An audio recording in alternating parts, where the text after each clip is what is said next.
So whence the Alexander the Greek, which was the Edomites, when they started to persecute the Judites and the Jews and the Israelites, then they all, they all fled.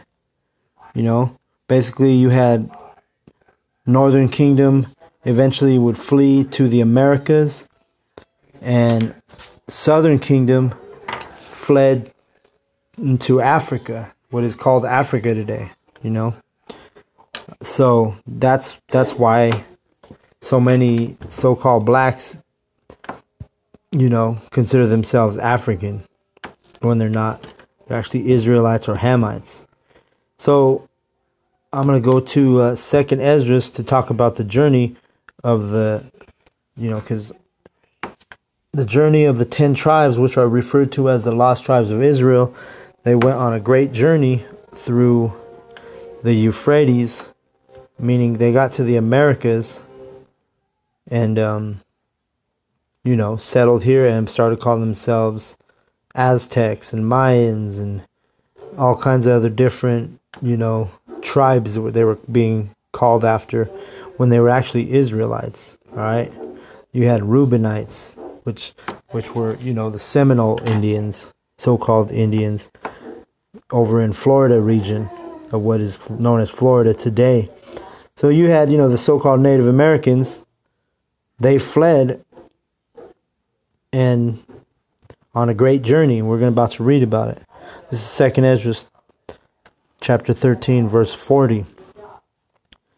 Those are the 10 tribes which were carried away prisoners out of their own land in the time of Hosea the king, which is Hosea, whom Shalmaneser, the king of Assyria, led away captive, and he carried them over the waters, and so came they into another land.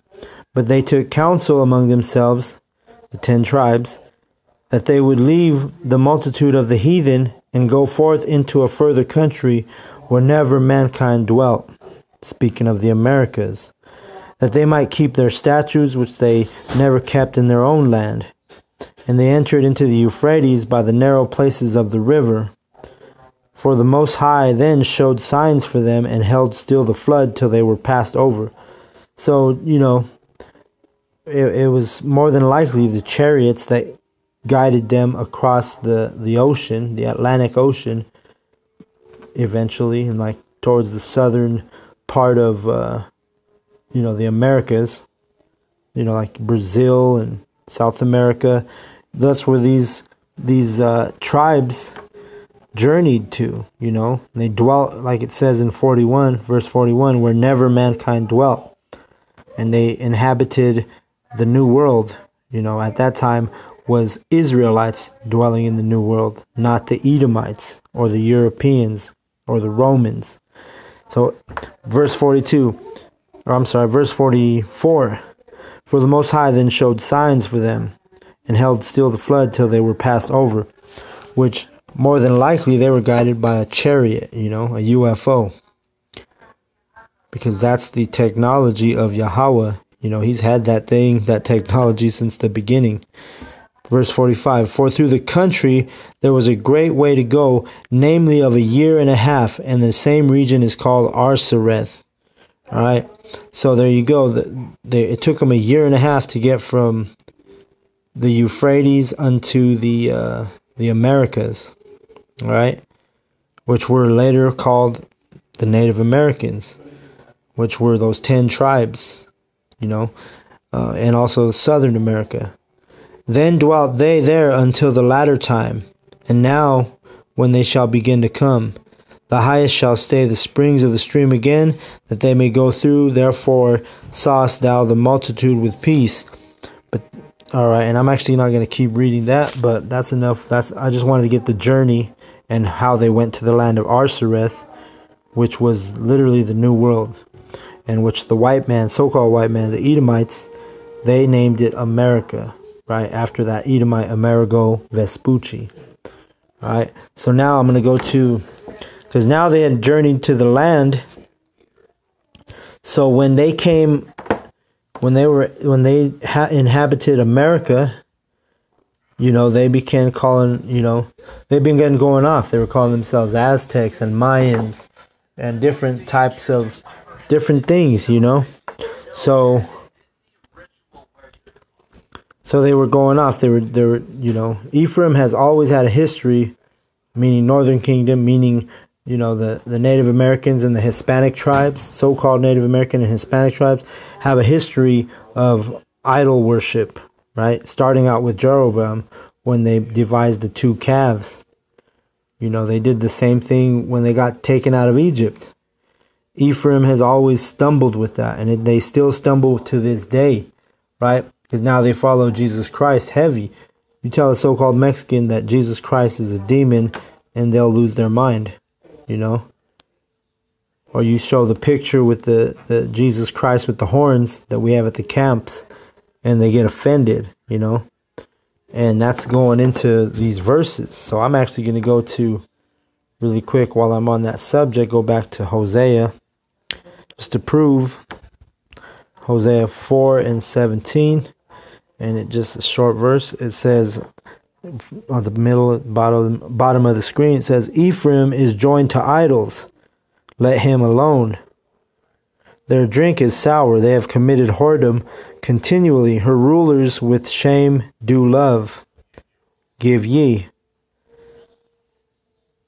The wind hath bound her up in her wings, and they shall be ashamed because of their sacrifices. All right, so Northern Kingdom has a strong, long history of idolatry and of going off, becoming a whore. It's just like with this truth, you're supposed to treat it like a beautiful woman, wisdom, the Sophia. Well, they lack wisdom when they go, become whores on those other doctrines and idolatry and the idols that they set up. And so, and to this day, you still have a lot of whoredom going on with the tribe of Ephraim, the lead tribe of the Northern Kingdom. All right.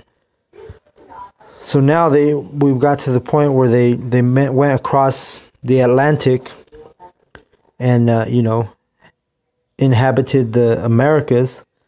So now we're going to deal with Genesis 49. This is dealing specifically with the tribe of Gad, who are the so-called Native Americans, and also the Reubenites. But we're going to deal with Gad right now because this was his. This is a scripture that edifies the church on Gad's history, which are the so-called Native Americans.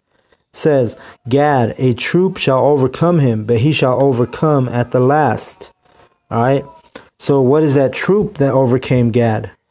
It was those conquistadors. It was those Europeans, right? It was the Spanish conquistadors and all of those Europeans who came over and basically tried to genocide the Native Americans, all right? Tried to destroy them.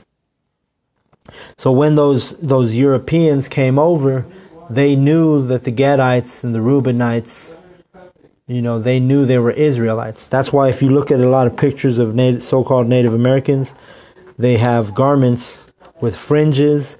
They built temples because they were doing the same pagan shit that they did in Egypt, going all the way back to Egypt, right?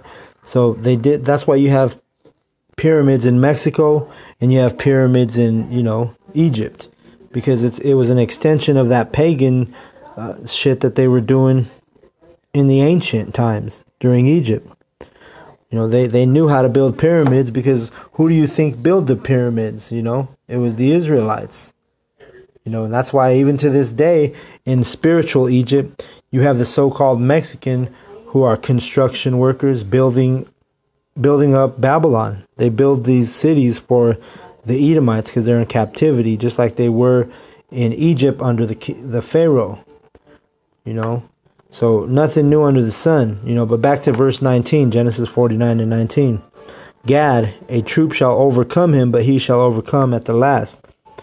Because now this truth is manifesting, and we know who the Gadites are, right? They're the so-called Native Americans, and guess who is going to be part of the salvation and get the victory? The Israelites are going to get the victory over Esau, Edom, who is the devil.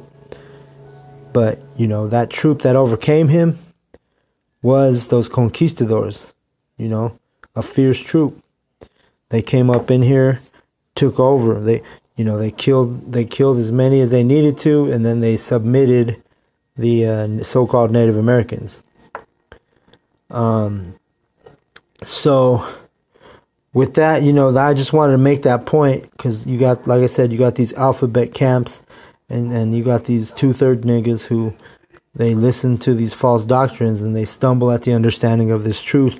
But these verses I brought out are some of the edification on showing you that the tribes of Israel are derived of the so-called blacks, so-called Native Americans, and so-called Hispanics. Through the Spirit, I actually thought of one more verse. This one is Ephraim and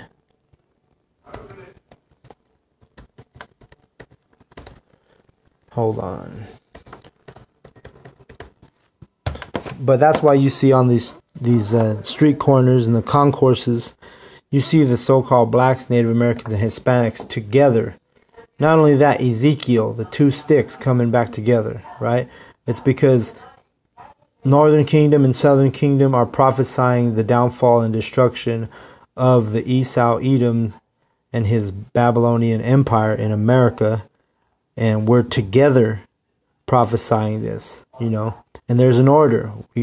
Judah is the head tribe, and, Ephraim is the head tribe of the Northern Kingdom. But we're in America, Babylon. So now, you have the brothers coming together as one, the two sticks being joined, as in Ezekiel chapter 36, which is another lesson showing you that, you have these Israelites who are also so-called Hispanics and Native Americans, not just the so-called black tribes who are, prophesying and teaching this truth in the streets of America.